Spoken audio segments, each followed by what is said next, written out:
ความสำเร็จเกิดมีที่หันความพร้อมเพรียงซึ่งหมู่คณะก็ยังผลอานิสงส์เกิดในตั้งดีภาพออกมาดีตกเย็นมาก็ลงข่าวละนะฉะนั้นญาติโยมที่ไม่ได้ไปก็มาเล่าสู่ฟังเอาบุญเจอกันเนาะโยมเนาะเอาละวันนี้จะไปมาเป็นเวลาพอสมควรมีการมีงานช่วยกันเนอะญาติโยมเนอะสมัครสมานสามัคคีเนอะความพร้อมเพรียงซึ่งหมู่คณะนำสุขมาสามัคคีทำจะไปสามัคคีแตกหมู่ เอาละพบกันโอกาสหน้าเจริญพรได้เรียนรู้สิ่งที่เป็นธรรมเท่านั้นที่จะทำให้กายวาจาใจเราสงบเมื่อลูกหลานรู้แล้วว่าธรรมะกับธรรมชาติย่อมแตกต่างกันเมื่อเรารู้แล้วเราก็จงเลือกอะไรเลือกเอาธรรมะเลือกเอาธรรมะอยู่ที่ไหนธรรมะอยู่ที่กายของเราเจ็บปวดนั่นคือธรรมะไม่สบายกายไม่สบายใจก็คือธรรมะเราเข้าใจว่าธรรมะนี่แหละอยู่ที่กายที่ใจของเราส่วนของธรรมชาตินั้นนอกกายของเราเป็นเรื่องนอกกายเป็นเรื่องนอกใจของเราสิ่งที่เป็นนอกกายนั้นมันไม่ใช่ความมันไม่มี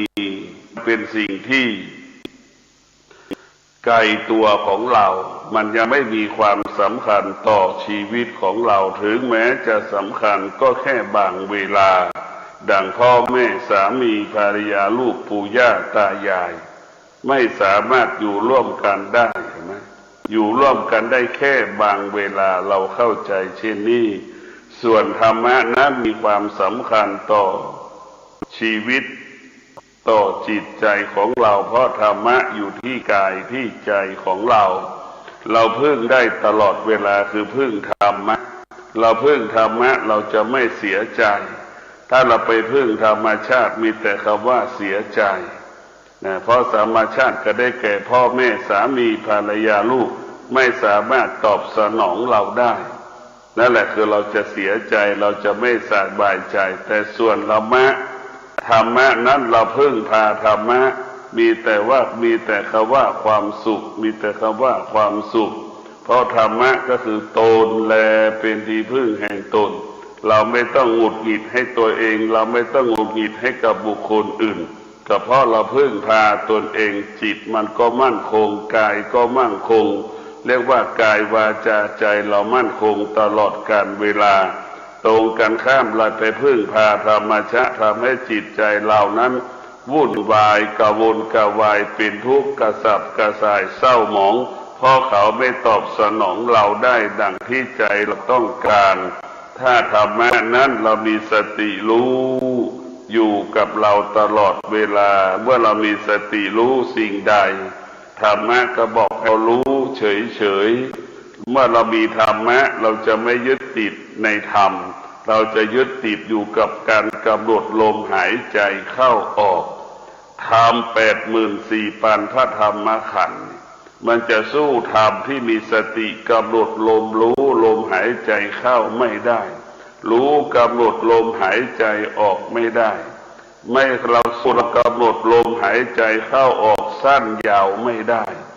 สู้การกำหนดรู้ลมหายใจเข้าออกละเอียดหยาบไม่ได้เพราะฉะนั้นเรารู้ธรรมเฉยรู้เพื่อละรู้เพื่อวางรู้เพื่อปล่อยเพราะธรรมก็เป็นเรื่องอดีตก็มีอยู่แต่สิ่งที่เป็นปัจจุบันก็คือตัวสติรู้กำหนดลมหายใจเข้านี่เป็นหลักของธรรมเป็นแก่นของธรรมเป็นต้นกำเนิดของธรรมคือการกำหนดลมหายใจเข้าการกำหนดลมหายใจออกพระพุทธเจ้าได้ตรัสรู้เป็นพระพุทธเจ้าก็เพราะ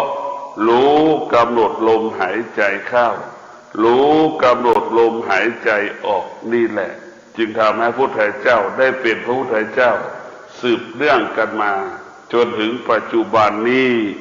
เพราะฉะนั้นพวกเราทั้งหลายรู้ธรรม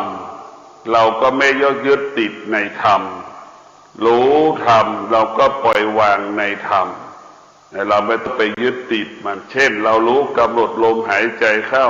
เรารู้กำหนดลมหายใจออกชัดเจนอุปาทานก็ไม่เกิดเวทนาก็ไม่เกิด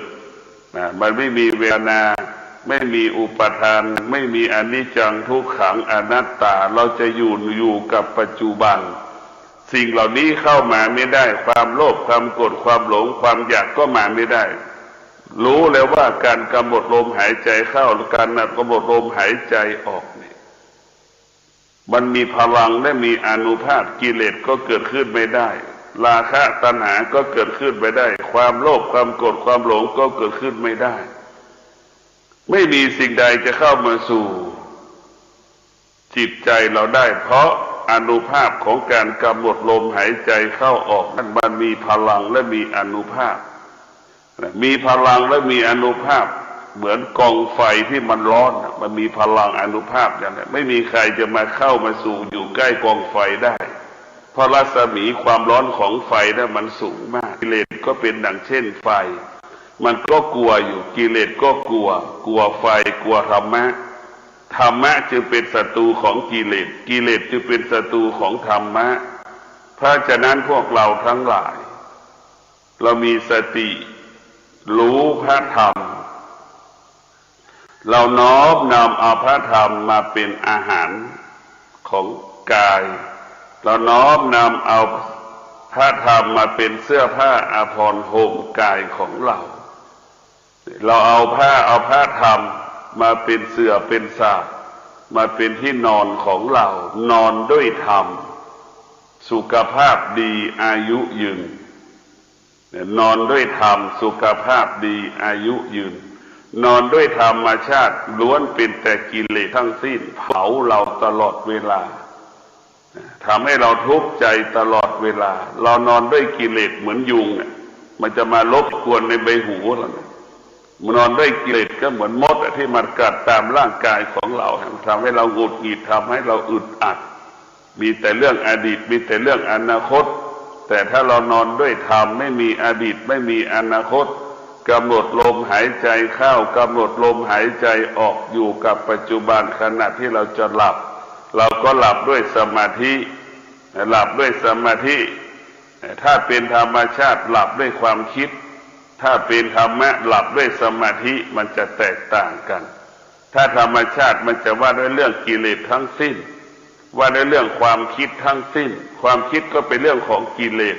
เป็นเรื่องของอนาคตธรรมชาตินั้นเป็นเครื่องปรุงแต่งเป็นเครื่องปรุงแต่งขึ้นมาธรรมะไม่มีเครื่องปรุงแต่งธรรมะเป็นเครื่องทำลายการปรุงแต่งธรรมชาติจะปรุงแต่งตลอดเวลาเหมือนเครื่องปรุงอาหารเห็นไหมเมื่อล้านปีก่อนคนก็กินปลากินหมูกินไก่เครื่องปรุงก็เช่นเดียวกันกับปรุงแต่งเครื่องปรุงเห็นไหมเราก็ไปหลงเครื่องปรุงของการปรุงอาหารจนถึงปัจจุบันนี้แต่มรรคของพระพุทธเจ้าเมื่อล้านปีถึงปัจจุบันก็ทำลายเห็นไหมทำลายการปรุงแต่งของจิตไม่ให้จิตปรุงแต่งจะระงับกำจัดยุติสิ่งที่จิตมันปรุงแต่งมันต่างกันธรรมชาตินั้นจะปรุงแต่งเราจะกินเราก็ปรุงแต่ง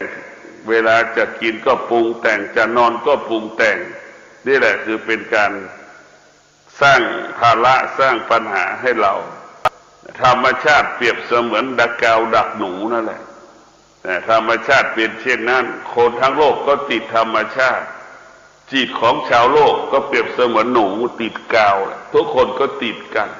เหมือนแม่ติดลูกเหมือนลูกติดแม่ออกไม่ได้นี่แหละคือหนูติด